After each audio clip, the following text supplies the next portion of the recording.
Hello everybody and welcome to What Works X. My name is Nada and I'm part of the team at the KHDA.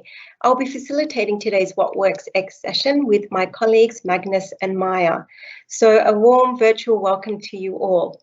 If you have not done so already, please, I do invite you to log on to menti.com and enter the code you see on your screen there, as we'd like to ask you a few questions throughout the presentation today. Just give you a minute or so to do that. And whilst you do that, again, welcome to What Works X. In 2012, a movement known as What Works started, and the whole point of What Works since then was all about collaboration, coming together to share best practices. And now that we're throughout this crisis at the moment, we've moved that platform onto an online version, and we've called it What Works X.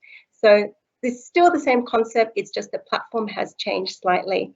And today on the webinar, we have over 200 people joining us from many different schools across Dubai. So welcome to you all, and thank you for showing such great interest in the topic today.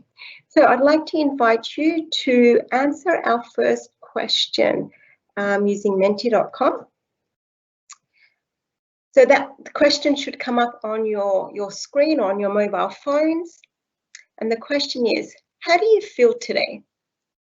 I like to ask this question from time to time because, you know, from the beginning to today, our feelings have changed around how we're feeling with distance learning.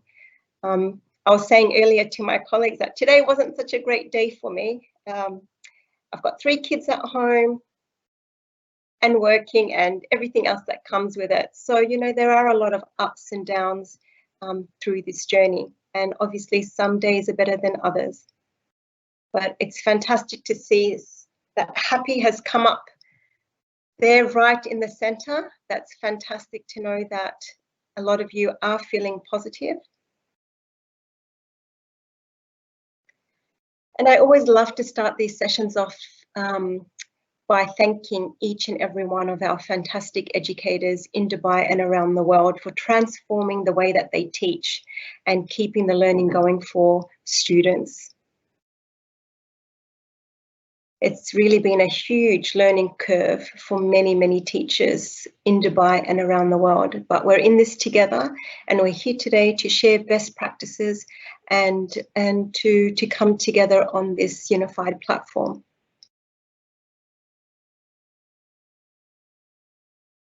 Great, I can still see a lot of positive words there in the center, but I can also see exhausted, hopeful, too much pressure, a little bit calm, alive and happy. Yes, important to have that feeling of gratitude as we continue on in this journey. Thank you so much for everyone that responded. Now, I'm also interested in asking you one more question before we move on to the webinar, and it is this, and it's related to the topic today.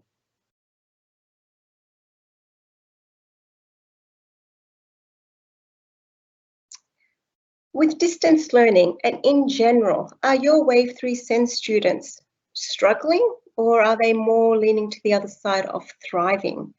So interested to know where you feel your students are at. Well, there comes our first response. There's one student that's thriving. It was quite interesting. I was reading an article from a newspaper in Australia, and it was commenting on a student with autism and how that child was actually doing much better learning from home. Okay, we'll wait for a few more responses to come through, and we can watch that sliding scale together to see where students are at on that scale, particularly those students the Wave 3 SEND.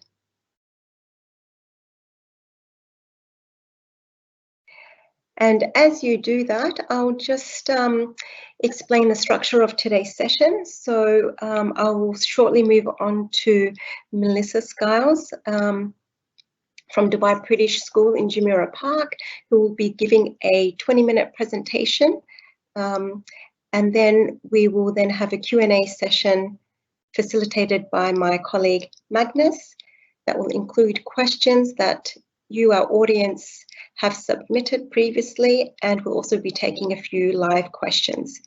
So you will see to the right of your screen a Q&A feature, and would invite you to please submit your questions there, as you all have been muted, although would love to hear your voices. But because we've got such a large audience with us today, that's the reason why your mics have been muted. But please do engage with us by asking questions in the Q&A feature to the right. Okay, so there you go, Melissa. There's about 3.4, so kind of just a little bit above average. Okay, so again, welcome to What Works X. We run these sessions twice a week on Monday and Thursday at 4 p.m. And shortly I'll be passing on to Magnus, who will introduce Melissa, but the topic today is how to ensure accessibility in a new era, distance learning provision for Wave 3 SEND students. So Magnus, I will pass over to you, and I'll just bring you up on the screen.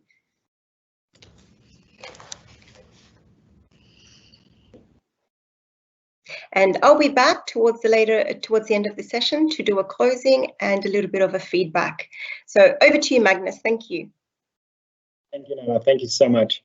Good afternoon, everyone. It is now my pleasure to introduce our presenter, Mlissa Skyles, who currently works as the Head of Inclusion for Dubai British School in Jumeirah Park here in Dubai.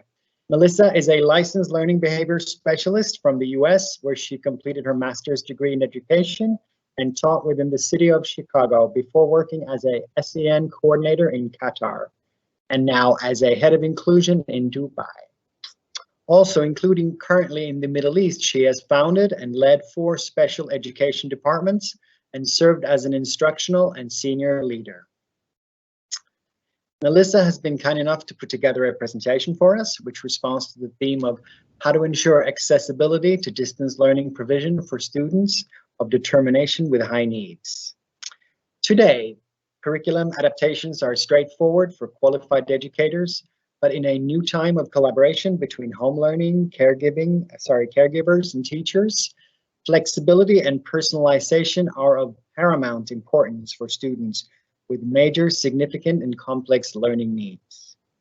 So on behalf of all of us, I'd like to hand over the word to Melissa for her presentation. Thank you, Magnus, and thank you to the KHDA team for having me today and giving me the opportunity to share. So I will start sharing my screen.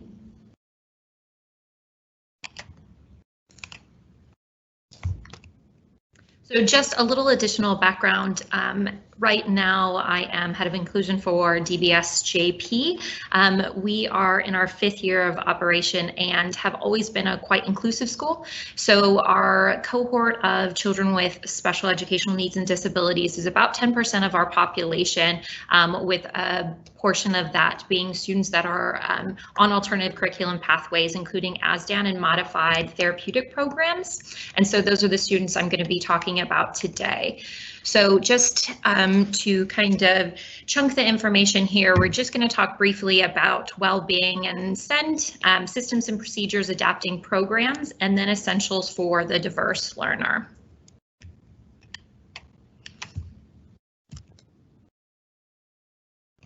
So first, well-being and SEND. When I started talking to parents who we've expanded our support for well-being with some parent support groups online, it was helpful to kind of put in context for social psychology about what is the approach we want to take, because it's not just about forcing our previous model into distance learning and just adapting that, but really changing how we operate. So we worked from the premise of what are the needs of the children, and every person is working to have consistency and harmony in their life.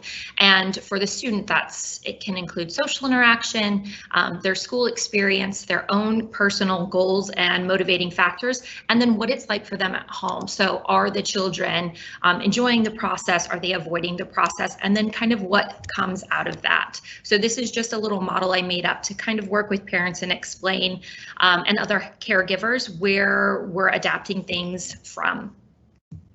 So previously, we were really looking at a lot of interaction, a lot of curriculum that was quite straightforward and on-the-spot organic differentiation, but now that has all changed. So the kind of new inconsistencies for students are the things that have come out of distance learning that we're working to address. As you'll see, this is the first kind of example of case study, so I've adapted things a little bit just for confidentiality, but I want to talk about real life examples in the hope that that information will kind of inspire you to become a little more creative in your practice and support learners in a different way. So for example, we have a child with a genetic disorder, and that results in kind of overall delays and difficulty. So part of that work is adapting existing curriculum, but a lot of it is also working on quite different material. So a little bit of a flexible program for him. And he also has social skills goals. So what we do instead is we do some weekly social skills games with his older brother at home, since we can't do those peer groups like we did at school, which are virtually observed by his SEND teacher because they have a great rapport. And then we can inform the practice and strategies for that skill set instead of dropping it, whereas you know, we might not normally be able to do those skill groups.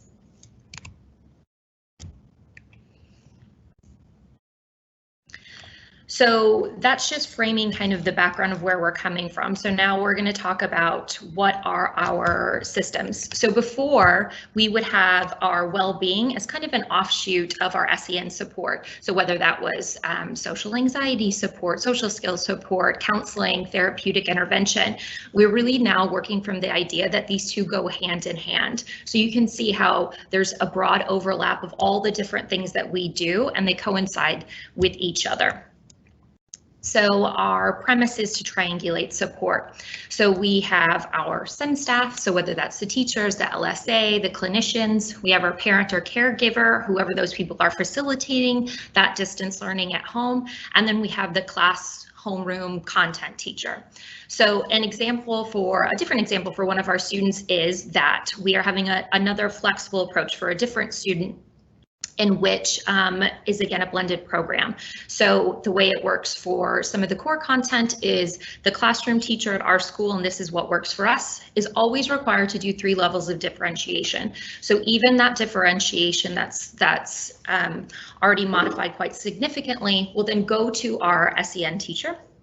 She's going to modify that further and make it more practical for the home setting, and those are going to be the activities that are resourced with visual supports and additional tools for that child to use at home.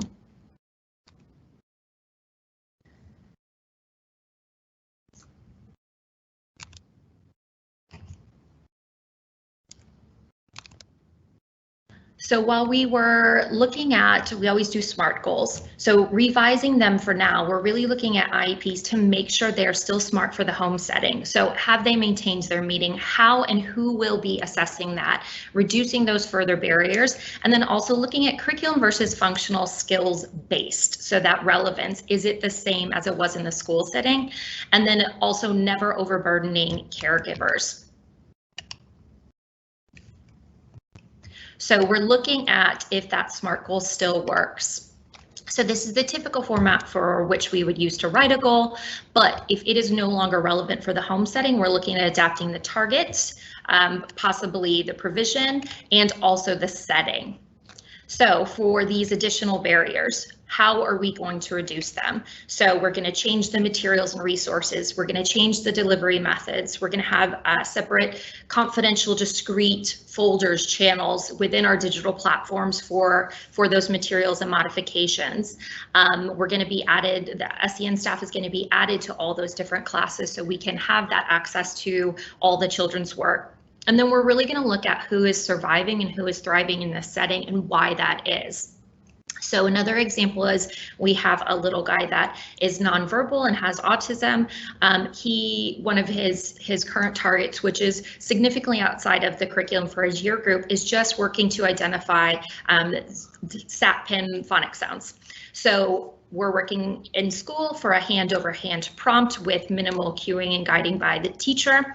So for the home setting, where our SEND teacher makes a video each week for every activity that alternates, and that is sent to the caregiver to kind of explain how we're doing it, the appropriate strategies, not to overhelp, and the prompting that we want to do. And we're providing the tools to make that happen.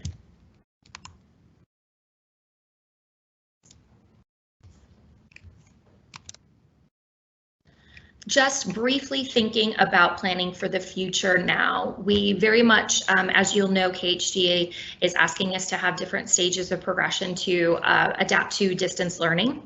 So 3 big parts for us that we're thinking of for our students, especially on wave 3, are these gaps analyses, social emotional learning, and whole school curriculum adaptations, which we're working together with the rest of the senior leadership team.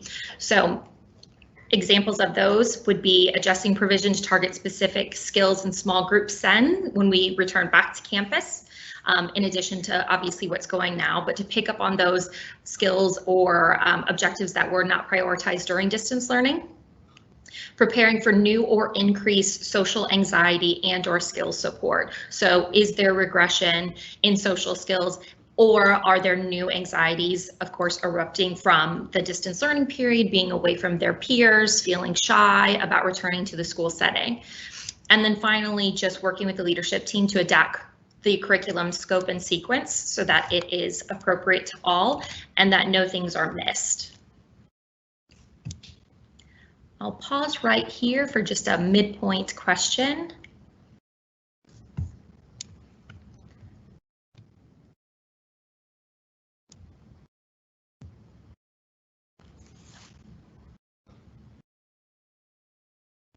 So how confident do you and your SEN teachers feel in adapting provision for distance learning?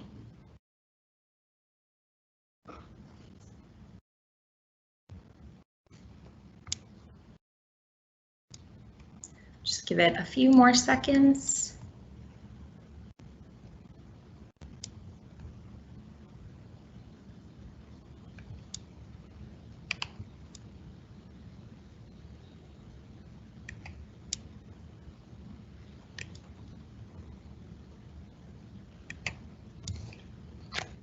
So just to carry on, we're going to talk about adapting the programs of support and IEPs. So this is a really brief oversimplification of kind of the steps that we have gone through since the beginning of distance learning to adapt for our diverse learners. So the very first step we did was identifying the different vulnerable groups, including Wave 3 SEND. We have created an outline for every child. So that outline is to adapt their IEP specifically. That outline includes collaboration with the teacher, the caregivers, how much support, how different that's going to be from the provision that's outlined in the IEP, and all the tools that are required to make that, to facilitate that in the home setting. So that started 2 weeks into the distance learning program when we realized it was going to be longer term. So every child has their IEP and then their adapted outline that explains how it's going to work for distance learning. The step 2 is to introduce the plan. So we shared this with all the caregivers, collaborated with the classroom teachers. We were liaising with clinicians and any other people that are going to be facilitating this for the child, and then assess how this works for the home setting. Is it appropriate? Is it rigorous enough? Is it too rigorous? Is it too time demanding? And then step 3 is looking at adapting that further. So is this working? Is it successful? And is the child enjoying it? We're also prioritizing, so obviously it is not going to replicate the school day as it was on campus. So we want to prioritize what are the essential skills, similarly to how you do the IEP. There are, just like if I had an IEP for myself, I could probably give myself 30 goals, but we're not going to give that to a child. So we want to prioritize the learning at home that is most essential to the child's progress and to their well-being. And then step 4 is just an assessment of that effectiveness. So is the child engaging? Does the caregiver feel confident in facilitating that? Is everyone happy? Is the family dynamic still working positively? And then step 5 is just returning step 3 and making further personalization and adjustments as needed, and then keeping an ongoing tracker of effectiveness, progress, and participation in the intervention. So the key adaptation areas for the IEP I've highlighted in the yellow. So we have just some broad areas that go into a normal IEP, but 5 through 9 are what we're going to talk about adapting specifically. So the adjustments to support obviously has to work for the family. So we've been very flexible, and children who had similar goals in the school setting might have completely different personalization for distance learning. So again, at the heart of that is the student's well-being, what's keeping them happy, engaged, feeling positive about the learning experience. But we need to think about access to technology and how accessible those platforms are, as well as the delivery of the methods. So everything from the font to captions to audio, the support from school to the caregiver. So we're doing parent support groups, training videos for the parents, workshops, one-to-one calls with them so they feel that confident in delivering or facilitating that learning. The scheduling and chunking of the school day. So at first, a lot of parents were really working their children quite back to back, and it's a lot of reframing so that parents understand the school day doesn't look like that for anyone. Children are moving and stimulating and getting up and interacting all day long. So they need that similarly at home too. Having reasonable expectations for what we know they can accomplish and what we know is going to overburden them. And then of course, access to resources and practical materials. So how are we adapting those systems of support, those intervention materials? These are just a few case study examples for some of the goals that are maybe you need to be a little bit more creative in getting to work at home. So in terms of social skills goals, there's a website called Everyday Speech, and this is a website that you can actually do group online games with an adult facilitating social skills games where you can all play online the same time. Also, there's a program that's socially thinking, so I'm sure lots of people are familiar with that. We have one child that we actually have some virtual reading and reflection sessions with. In terms of independent functioning, trying things like play-based virtual sessions with the SEND teacher to model those desired behaviors, and work on turn taking and initiating conversation and reciprocal conversation. And then also quite easily to implement home skills like cooking, tidying, chores with the caregiver to get more independence in those areas. Self-care and daily living skills. So again, prioritizing weekly tasks for what is feasible for the caregiver to implement at home in terms of dressing, eating, grooming, and working on key areas week by week or as they progress. There's also a program called Sense and Sensibility. It's from Pennsylvania, if you give it a little Google, but it's a really great mapped out, really simple system for money and budgeting for students of determination, and that can be easily adapted for home. In terms of academic, what is happening primarily for our Wave 3 students is intervention work is being prioritized over the curriculum work. So there's often weekly an overlap of the two, but the most important is those foundational learning skills. Finally, health and safety. So simply learning to stranger danger and being safe in society and working with strangers and using public transportation, really safety first things to do role playing, maps and mapping out routes. You can all do those things from home. In terms of assessment, so our school right now has our assessment week, and our assessments have been largely adapted for distance learning. So we're not using the standard curriculum assessments that we were, because we want it to be accessible for all of our students. However, we have put in a number of additional support strategies for diverse learners. So some students will have adapted curriculum assessments. So they're not doing the same assessment that their class peers might be doing. So we can also do testing support with the caregiver at home. We made a really simple guide, and then we just work with the caregivers to explain how to appropriately use these testing strategies, like a task prompter, not a content prompter. When is appropriate to read the test questions or the passage, so that we can still monitor those skills and the progress they're making. This case study example is just an example of a reading comprehension assessment where the child was doing the assessment virtually with the SEND teacher, and I was purely watching so that I could assess and mark miscues and questions without that being overburdensome for either staff member. So that worked actually really well.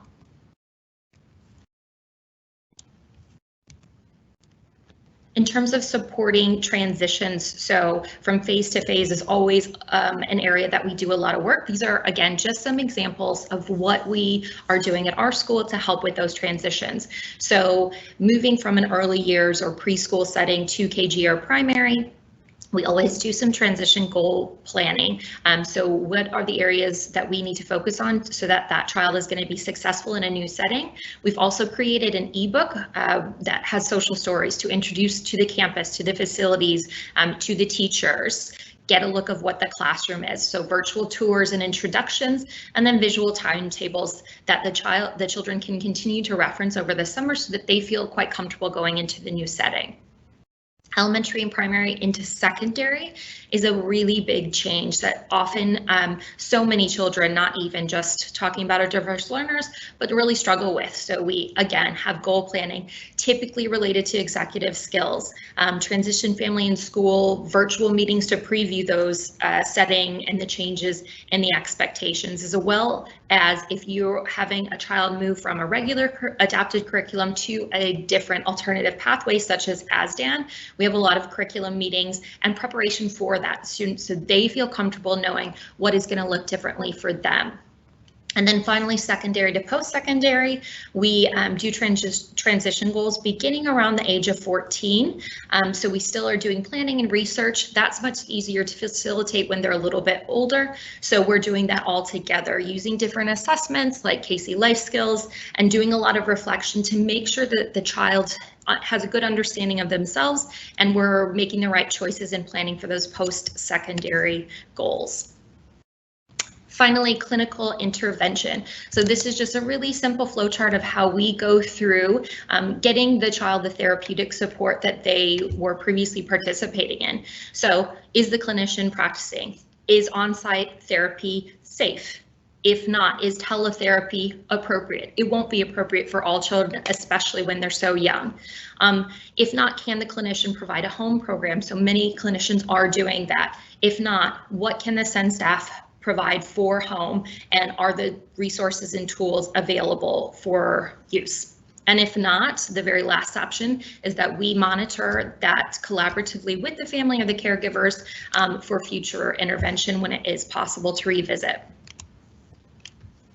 So just on the very last bit is just the essentials, and it's things that we're always having to check ourselves on to make sure that our diverse learners have access to the digital platforms. So basics, devices, and Wi-Fi. Are all our children equipped with those things? Are the digital learning platforms accessible? So are we using those right fonts? Do we have the Chrome extension immersive reader? It's on our devices at home. Do parents know how to download that, how to get it working? Are we captioning our videos for anyone with hearing difficulties? Enlarged text, reader-friendly fonts, sensory-friendly activities, and again, adapting length and chunking. So we did a little helpful guide to parents and sent that just to our children on wave 2 and 3, actually, for how to adapt things easily at home to make it flow better. And then also alternative methods of demonstrating that learning. So they don't always have to write or type. So video and audio responses, having a scribe where appropriate, making sure any alternative communication devices are working compatibly with the work that we're sending home, and if there's any LSAs that are available to do signing or translation of Makaton. Praise and positive reinforcement, we all know, is key. They need to hear us, they need to see us, and they need to feel that they're being successful. So one example, just to increase the praise and positive reinforcement, because it can get dropped a little bit if we don't see those children and smile and tell them what a great job they're doing every day. We have a child with cerebral palsy. So we're doing an effort award. So this is in addition to, we have what we call Star of the Week, but this effort award is for the child that's working really hard. So every week that child can get it in addition to these other attainment-based rewards. So these coincide with our house point system, which is linked through Class Dojo, with which parents obviously collaborate with. We also have, we have our little small group sessions, our virtual sessions, and we're working on some social skills strategies for that child to reduce interrupting behaviors. He met that weekly target, so as a reward, we let him do a little show and tell for his math goal related baking of cookies. So really simple way, we're really crossing off a lot of positive things for his provision, but also he's getting constant praise and reinforcement for doing that thing. And it's really based on his effort, not necessarily an academic attainment score.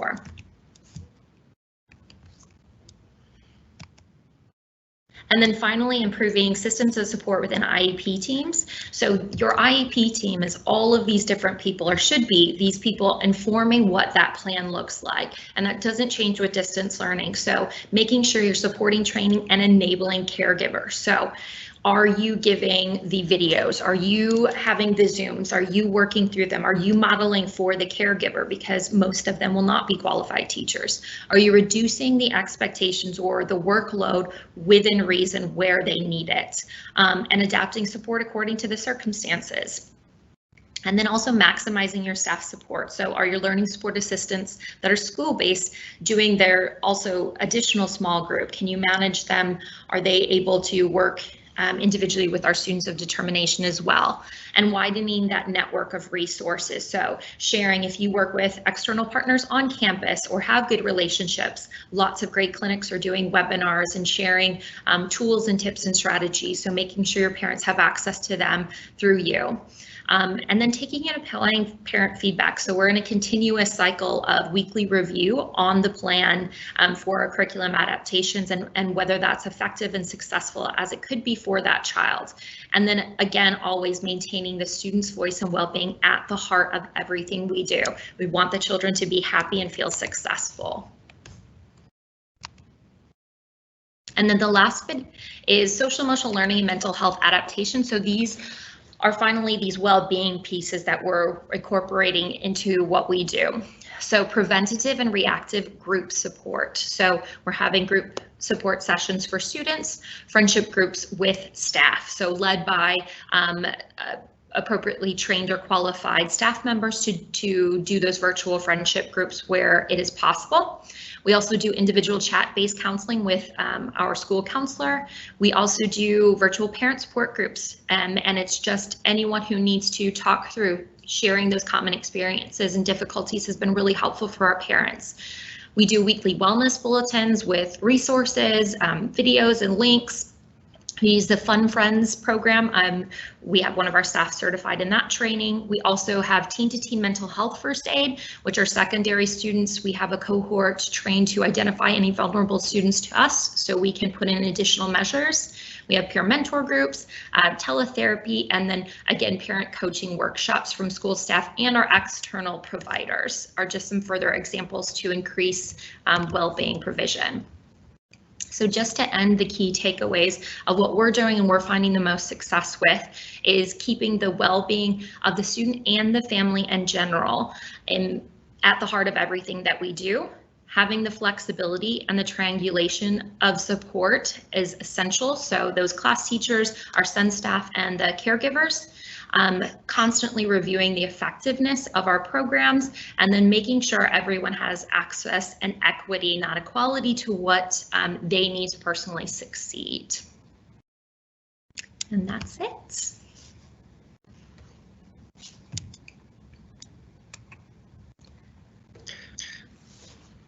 Thank you so much, Melissa, for this informative and detailed presentation. We are now going to move on to the Q&A section of this webinar. And in the registration forms that you've all filled out prior to this webinar, many of you have submitted questions that I will post to Melissa. And I'm also going to try and include some of your live questions that I can see coming in on the right-hand side of the screen. So, Melissa, let's start with the first question that we received. It's regarding ensuring access and equitability. How do you make distance learning accessible and equitable for students of determination? The presumption of every single student of determination having the necessary technology, time, motivation, and support to participate in distance learning is possibly simply not real life. What are your thoughts around this? So the approach that we took, because similarly to most schools, our staffing will be limited. So we have a population over 1,100, and on the SEN team, we have a team of 8.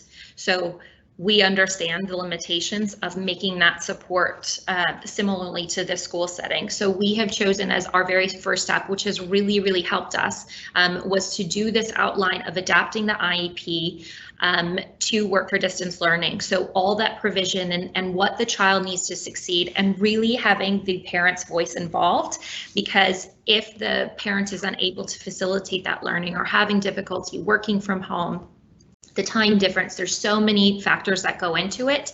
That flexibility and doing what works for the family and unloading the pressure of saying, don't worry about the gaps that might present themselves. That is our responsibility as the school. They're our students, and when they're back on campus, we will fill those gaps.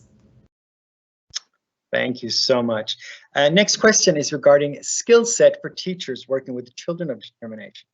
The rewards are many working with children of determination, but for anyone looking into starting a career specializing in working with SEN students, what should he or she be mindful of going into this profession? What skill set is particularly sought after to best support the learning path of a SEN student?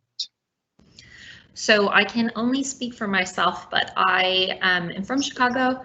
That's where I'm teacher trained and began my profession, and I worked in school districts that were served a historically disadvantaged population. So we were not full of resources. And the most valuable skill that we had to adapt if we didn't come with was creativity and resourcing and planning. So we had, similar to the way things are here, there is no formulated plan for alternative curriculum pathways, so we had to make that up. So I feel like creativity and working with either, if you don't have mentors or people that are really experienced with kind of alternative pathways and more complex needs, if you don't have that within your school, network and make sure that you're in connection with people that you can bounce ideas off, because that creativity and experience will help you in any situation, in any setting.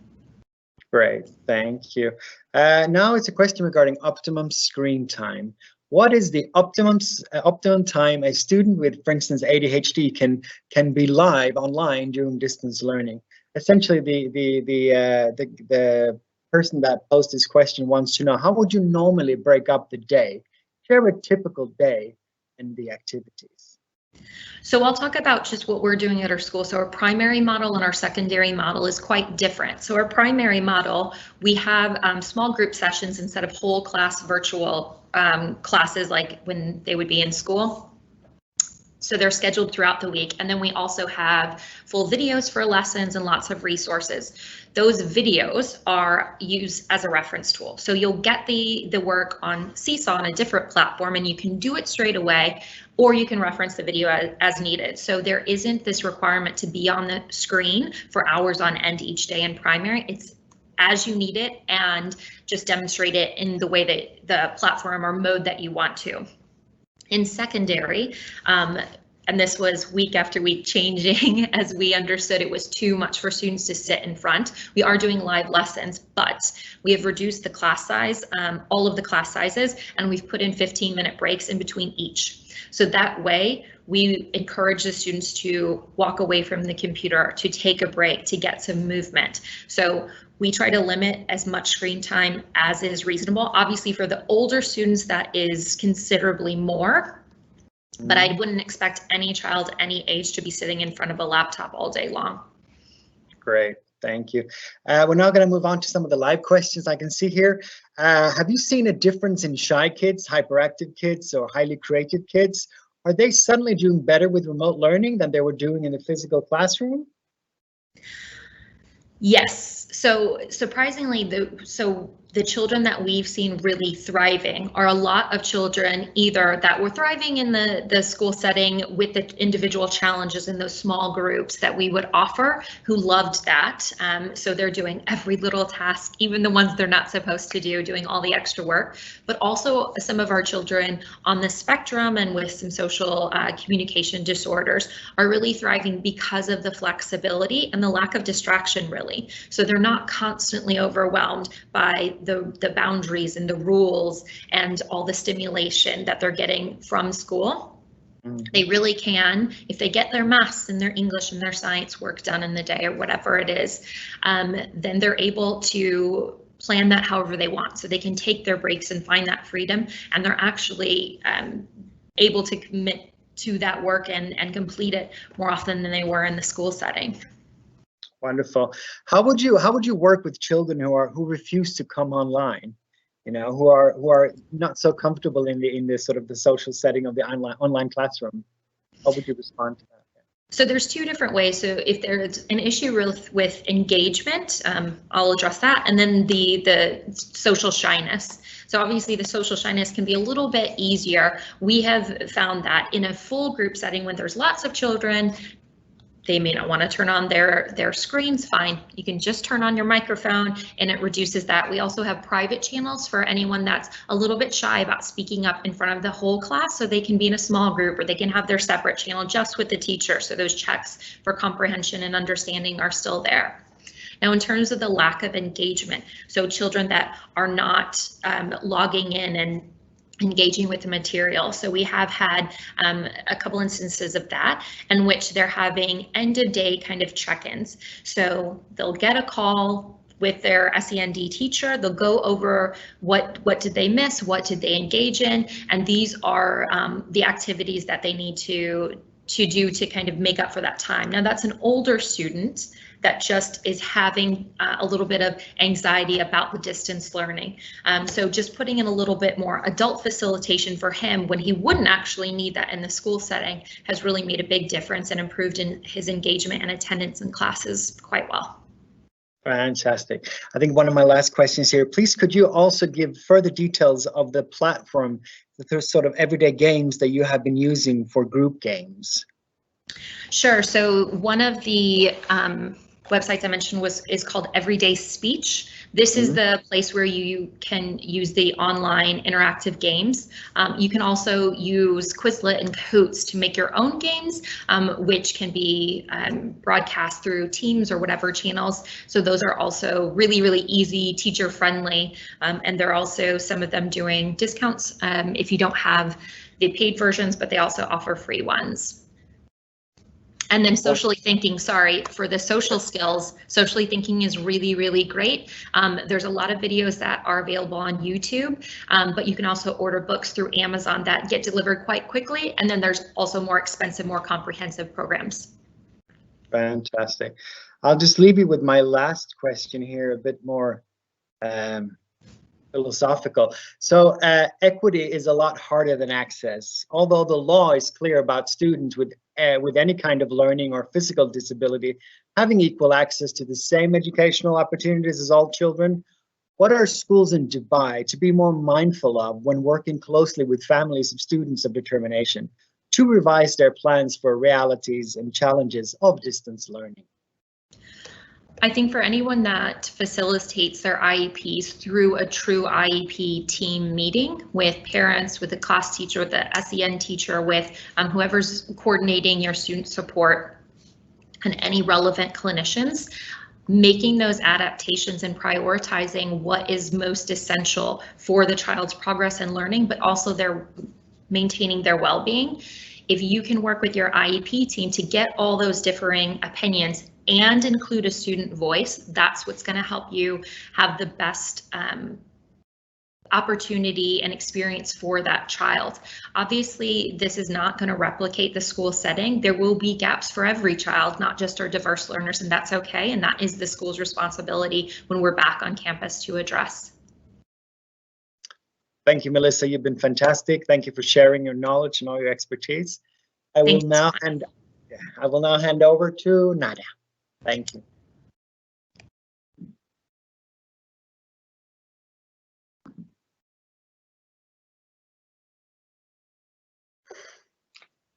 Okay, thank you. So I'm back with you just to close off this session and get some feedback from our fantastic audience. We had a record number of participants on this webinar and almost 300. So it just shows how important this topic is, and that a lot of schools are wanting a bit more support and maybe some fresh ideas. So heartfelt thanks to you, Melissa, and thank you, Magnus, for facilitating the Q&A session. We hope that was useful, or that it has inspired you to think of other things, or inspired you to change some things at your school. So I'd just like you now to turn to your Menti.com again, just to provide some feedback before we close today's session. And I know we're almost out of time, so if you do need to go, that's perfectly okay. But for those that can spare another 5 more minutes, we'd love to get your feedback on today's session so that we can further improve. So you will just have a look now at your Menti question, and the question is, overall, how satisfied were you with the content, the structure, and the preparedness of the speaker today?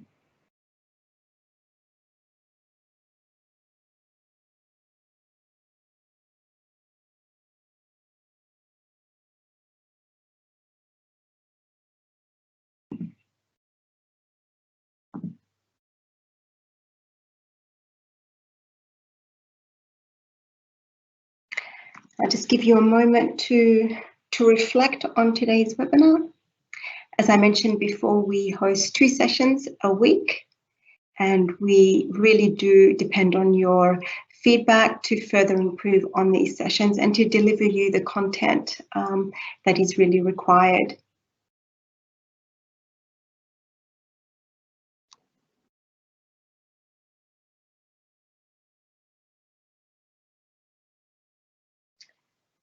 Okay, I can see about 60 people have responded. Thank you so much for that.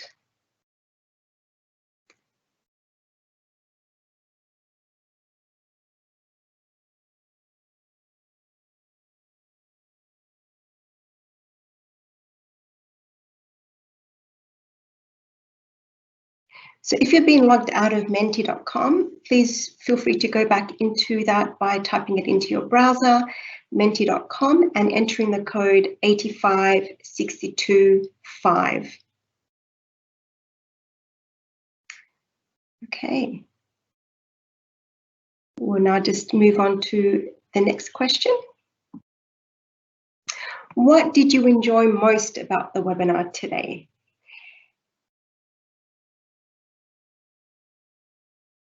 Sorry, Nada, if you want to put that, I think this, the live screen is on your face. Yeah. No worries. Thanks, Magnus.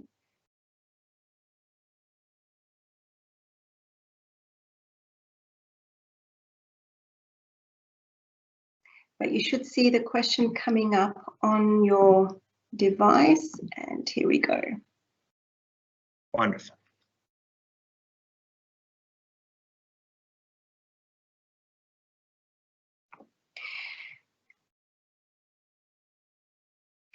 So midway through Melissa's presentation, we asked how confident you felt you and your team were in delivering distance learning provision for your students. And it was quite heartening to see that around 80% felt very confident or somewhat confident. So that's great. I'm sure that has not come easy. That's come with a lot of hard work, a lot of planning. But it seems that people, what they enjoyed most about today's webinar was that it was very informative. They really enjoyed the Q&A session. A lot of useful information that will support learners throughout Dubai. The webinar was short and crisp with good content. Yes, we know our educators in Dubai are quite busy, so really appreciate everyone for coming onto the webinar today and participating. Key takeaways. I like the idea of giving the student 15 minutes in between lessons.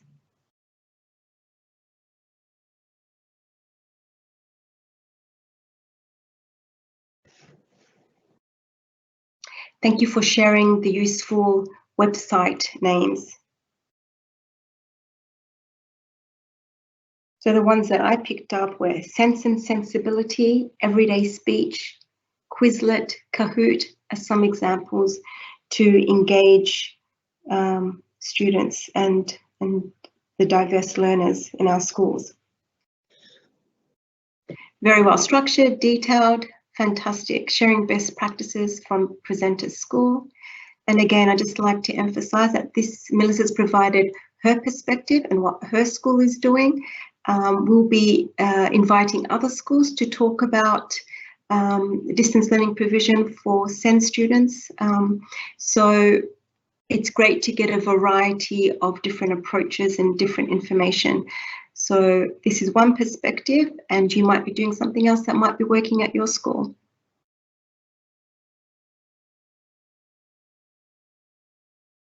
Fantastic. Thank you so much for all those responses.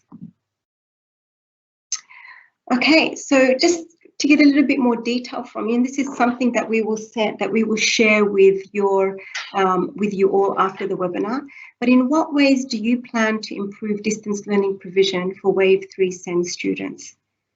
How have you been inspired by today's session, and what will you do following today's webinar? Will you do things differently? Will you have you been inspired what Melissa had to say today? Is there something new that you would like to add to your distance learning provision for your students?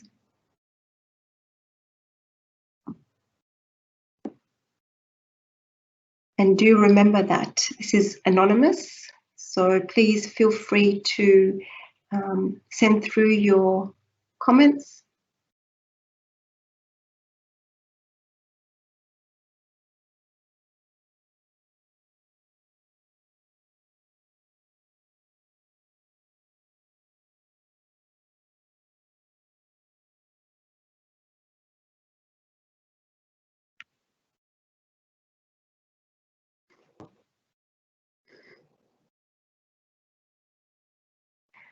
We are doing most of this. We're just going to tweak it a little bit more. That's fantastic. It's great to get that validation that you are doing things similar to other schools and it's working not only at your school, but also in other schools as well. More interactive sessions that students can access and do independently. Pay more attention to my priority goals for my students and not trying to achieve them all. And I really liked what Melissa said about the well-being of the student. There has been no more important time than the time we're in, where well-being should really be the priority and focus. So are the students happy? Are they engaged? And as Melissa rightly said, that the well-being of students should remain a priority. Access to resources and materials. How are you adapting the curriculum to suit the needs of your diverse students?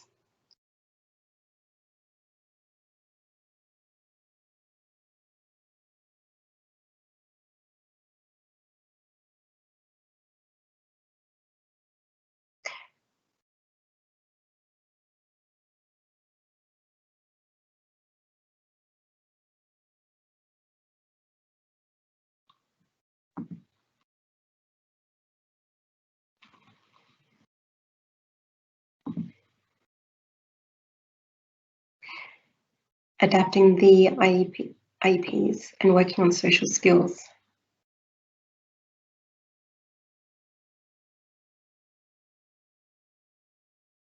Okay. Thank you very much, everyone, for your feedback. As I mentioned, this will be sent to you as a video recording after today's webinar, and you'll be able to have access, be able to review the slides and review some of the feedback from other schools that have been provided on the Menti.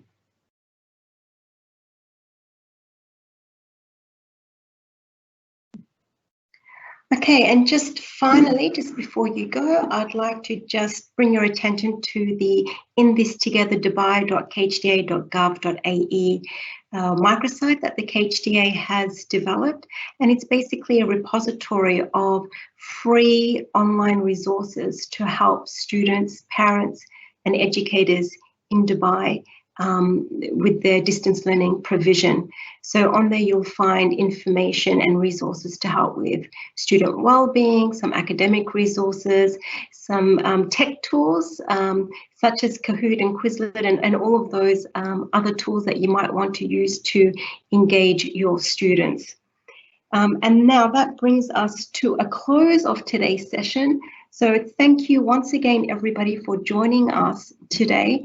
And we hope to see you on Thursday, which will be another session on how do we measure the progress? How do we know that students are learning during the distance learning provision? So from my home to yours, Ramadan Kareem. Thank you again, everyone, for joining us.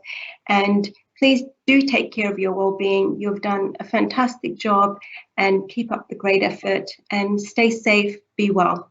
Thank you so much and goodbye.